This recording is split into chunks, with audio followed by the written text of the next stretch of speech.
We are we're currently building millions of biological hard drives, loading them up with terabytes of data, and just sending them out into the world without an operating system. Yeah.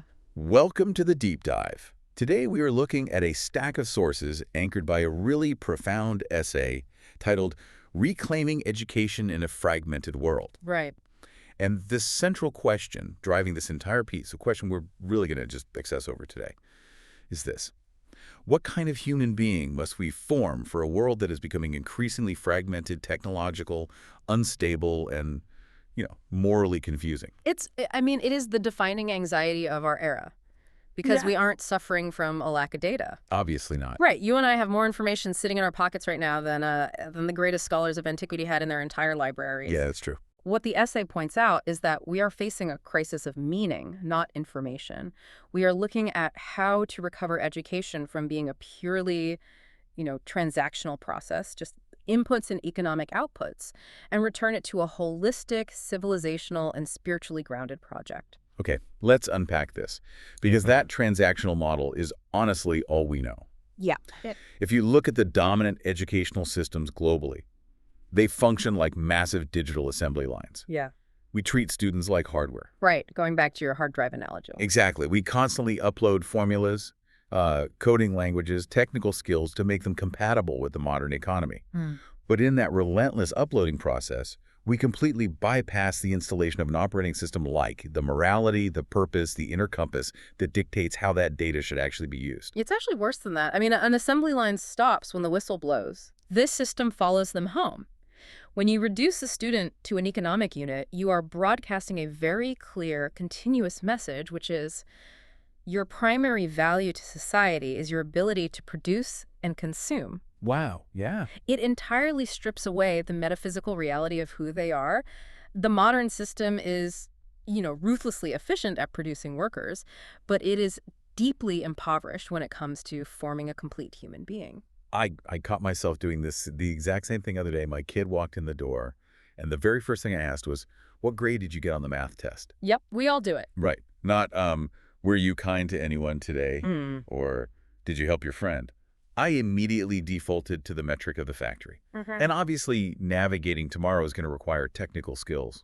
We aren't arguing against learning math here. No, of course not. But the essay argues that navigating the future will demand inner clarity, moral courage, patience, and a profound sense of edigab, which we can understand as like deep manners and ethics.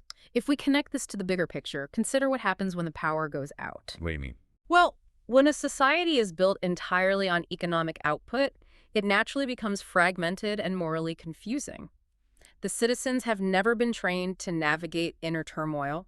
They haven't been equipped to handle complex ethical dilemmas. They've only been trained to calculate. To calculate and compete, exactly. Yeah. So when a crisis hits, whether it's, a personal crisis of faith, a sudden career failure, or a global crisis of instability, they shatter. Yeah. The inner foundation simply was never poured. But measuring success by starting salaries or test scores, it creates a paradox, doesn't it? Yeah. If we build these biological hard drives perfectly, but they shatter at the first sign of real-world adversity, the system is failing its own metrics of success. Absolutely. That gap, that missing inner foundation, is exactly what the traditional Islamic framework of human formation was built to address. And the essay refers to this process as tarbiyah. Yeah, and tarbiyah goes so much further than what we conventionally consider schooling. From an Islamic perspective, education is never merely information transfer. It implies a steady, deliberate nourishment of the complete person. Right. The essay outlines that this holistic process must simultaneously achieve four critical things. First, it shapes the aql, the intellect. Okay. Second, it disciplines the nafs, which is the ego or lower self. Third, it softens the qalb, the heart. And finally, it awakens the ruh, the soul. Okay, let's break those down because those are heavy concepts. Yeah, they are. Shaping the intellect, the aql, that seems like what modern schools do, right? Teaching critical thinking. Only partially. Modern schools teach the intellect to analyze and dismantle. The traditional understanding of the aql is the capacity to discern truth and recognize reality, ultimately leading back to the divine. I see. It's not just raw processing power, it's wisdom. But then you pair that with disciplining the nafs, the ego. Think about the modern culture these students live in today. Right, social media. Exactly. Yeah. Everything, social media, targeted advertising, the culture of likes, it's all designed to feed and inflate the nafs. Tarbiyah actively works to discipline those base desires, teaching restraint, patience, humility. And the third piece, softening the qalb, the heart. Because we usually think of the heart in modern terms as just, the seat of fleeting emotions, like being overly sentimental. Right. But in this framework, the heart is a perceptive organ. It is where spiritual realities are understood. A hard heart might belong to a brilliant person, but they will be cruel, arrogant, blind to the suffering of others. Oh. Softening the heart means cultivating empathy, reverence, and a profound connection to the Creator, which ties directly into the fourth piece, awakening the ruh, the soul. Giving them a sense of eternity. Giving the person an understanding of their eternal trajectory, Yeah. not just their 50-year career plan.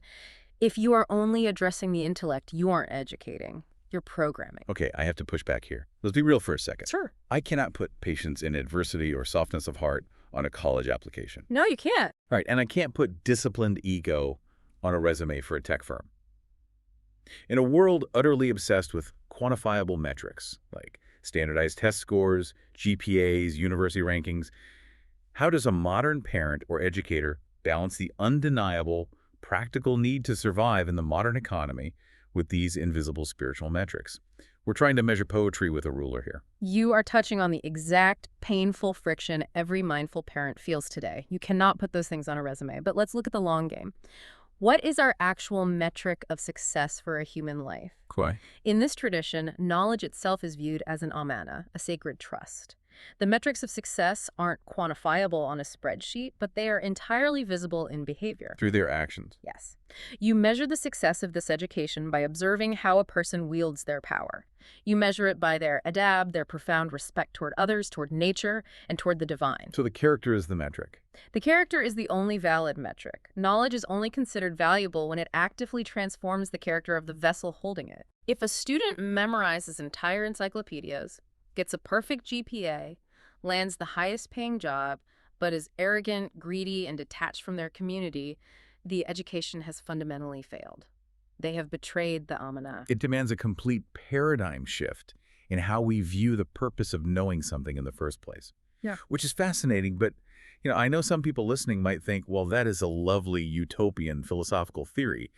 But can a society actually function like that? Can you build infrastructure, discover new sciences, and drive progress on a foundation of soft hearts and disciplined egos? They think you need the ruthless competition of the factory model to get results. Exactly. Don't we need that edge? Well, the historical evidence screams the exact opposite. This specific educational philosophy built some of the most world-altering civilizations in human history. Really? Yeah, we look back at historical centers of learning places like Bukhara, Samarkand, Nishapur, Merv, Balkh, and Turmid. These were not just cities that happened to have schools in them, they were civilizational learning environments. Here's where it gets really interesting. The essay points out that the defining feature of these environments was that knowledge was completely integrated. Yes. It was not violently fragmented into isolated, secular and sacred silos the way we do it now. Imagine a modern university where the computer science department, the sociology faculty, and the theology school aren't housed in separate buildings, ignoring each other. Imagine them organically speaking the exact same language of divine purpose and societal responsibility. That is what was happening in Bukhara and Samarkand. And look at the monumental figures this integrated system produced. I mean, we are talking about giants. Imam al-Bukhari, Imam Muslim, Imam Abu Hanifa, al-Khwarizmi, al-Farabi, al-Maturidi. Huge names. Right. It is vital that we don't just view them as historical names on a timeline. They are living, undeniable proof of what a serious knowledge civilization can produce when the intellect, ego, heart, and soul are nurtured simultaneously. Al-Khwarizmi is the perfect example here. For anyone who doesn't know, he gave us the foundations of algebra. The word algebra literally comes from his book, Algebra and Algorithms. Yeah. He operated in what we would now call STEM. But he wasn't doing math just to innovate for innovation's sake or to, increase shareholder value. Not at all. Al-Khwarizmi developed algebra specifically to solve highly complex problems within Islamic inheritance law. Yeah, which requires very precise fractional division of assets to ensure justice and equity among relatives. He viewed mathematics not as a tool divorced from God, but as a language to understand the order of God's creation in order to serve society justly. That's incredible. His external technical science was entirely grounded in his internal spiritual reality. The brilliance of his intellect was anchored by the discipline of his character. I love that. The math was the how, but the justice of the inheritance law was the why. Exactly. And that wasn't unique to him. You look at a figure like Imam Abu Hanifa, a titan of Islamic jurisprudence. He was also a highly successful silk merchant. Yes, very successful. But his business was governed by his bada. There's a famous historical account where his business partner sold a garment with a slight defect without pointing it out to the customer. When Abu Hanifa found out, he didn't just apologize. He gave away the entire profit of that massive shipment in charity because he felt the wealth was no longer pure. That is the discipline nafs in action. In the modern factory model, finding a loophole to maximize profit is considered smart business. You'll probably get a bonus for it. Right. But in the Tarbiyah model, it is considered a spiritual catastrophe. These historical figures shared the exact same foundational understanding, that knowledge and capability are sacred trusts. You are responsible for how you use them. So we have this profound historical proof. But let's bring it crashing back into the immediate present. Because the ultimate test of this ancient integrated wisdom is how it holds up against the single most disruptive force of our time, artificial intelligence. Oh, absolutely. We're moving from the golden age of the Silk Road straight into the AI age. AI is the ultimate stress test for the modern educational factory. When we contrast artificial intelligence with human wisdom, the fault line of our current system becomes glaringly obvious. Yeah. AI is without a doubt a master at processing information. It can synthesize data, write legal briefs, solve complex equations faster than any human mind ever will. It is the perfect biological, or rather silicon hard drive. Right. But it is entirely a what machine. It has absolutely no why. An AI can write a brilliant, legally sound defense for a client, but it doesn't care if the client is innocent or guilty. No. It doesn't care about justice. It cannot give the human soul purpose. It cannot teach sincerity. It certainly cannot form prophetic character. It doesn't possess a soul to awaken. What's fascinating here is that this exposes the fatal flaw in the economic unit model. How so? Well, if we're only training our students to be data processors, memorizers, and technical operators, we're training our youth to compete in a race that machines already won a decade ago. Oh, man. That is entirely true. We are preparing them for obsolescence. Technology is inadvertently doing us a massive favor by revealing the absolute limits of this project. If AI can now handle the information transfer perfectly, doesn't that force our hand? Doesn't it mean that human educators, mentors, and parents must pivot away from being information dispensers? It has to. We have to focus almost exclusively on teaching wisdom, ethical nuance, and character, precisely because that is the only ground a machine can never touch. Yes. I mean, if you teach a child how to write code, AI will eventually do it faster. But if you teach a child the ethical nuance of deciding whether a specific piece of code should be written at all, how it might impact the marginalized, how it aligns with their responsibility to their creator, they become irreplaceable. Right. You are educating them for a domain of wisdom and moral courage. Which brings us to the practical reality. How do we take these massive philosophical concepts, the history of Samarkand, the reality of AI, the necessity of Tarbiyah, and actually apply them today? That's the real work. And this is where the work of the Sayyidina Omar Institute comes in. The essay highlights that they are deeply concerned with this specific crisis. And they aren't treating it as an academic exercise or a theoretical debate. No, because they recognize that reclaiming education as a holistic Islamic project is the most pressing civilizational work of our time. It requires on-the-ground intervention. The Institute is focused heavily on mentorship, youth formation, identity, and responsibility. It is about stepping into the lives of young people and providing that missing operating system. And mentorship is the key word there, right? You can't just hand a kid a textbook on adab and expect their heart to soften. Definitely not. Character isn't transferred through data upload. It is transferred through proximity. Yeah. It requires being around mentors who actually embody the knowledge, who model patience in adversity, who model a disciplined ego. Exactly that mechanism. Mentorship bridges the gap between the intellect and the heart. The Institute's work is about mentoring youth not just to pass their university entrance exams, but to fundamentally know who they are. To build a foundation. To understand their profound responsibilities to their creator, to their families, to their communities. It is about equipping them to navigate this deeply fragmented, morally confusing world Oh. with an unbreakable internal compass. So what does this all mean? If you are listening to this right now, you are on the front lines of that exact mission.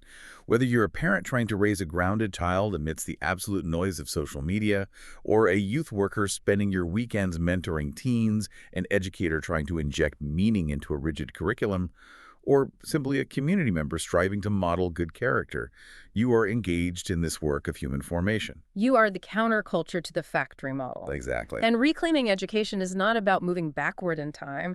We aren't trying to abandon modern science or pretend we live in 12th century Bukhara. It is about bringing those timeless principles of human wholeness, the integration of the intellect, the ego, the heart, and the soul forward into this unstable future. We mean both. Right. We need the technical prowess of the modern age paired with the spiritual depth of the traditional age. It is the only way we will survive the coming decades intact. We've covered some immense territory today.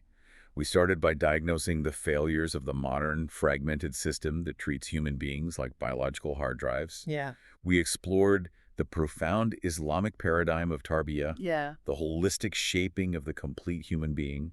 We looked at the historical proof of what that integration creates in figures like Al-Khwarizmi and Abu Hanifa. It's quite a legacy. And we contrasted that ancient wisdom with the cold reality of the AI age, realizing that character is our only true advantage.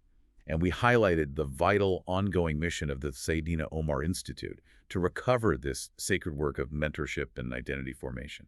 It has been a deeply necessary reflection. And as we conclude, I want to leave you with a final thought to mull over. We've talked extensively today about knowledge as an amana, sacred trust. Tomorrow, when you or your child learn something new, whether that is a complex line of computer code, a historical fact, or even a simple piece of advice from a friend, I want you to ask yourself, is this piece of knowledge just sitting in my mind as inert data? Or is it actively softening my heart, disciplining my ego, and making me a more responsible human being? What a profound question to carry with us. Thank you for joining us on this thoughtful deep dive. We wish you peace, clarity, and a renewed sense of purpose as you navigate the vital, sacred work of human formation in your own homes and communities. Take care.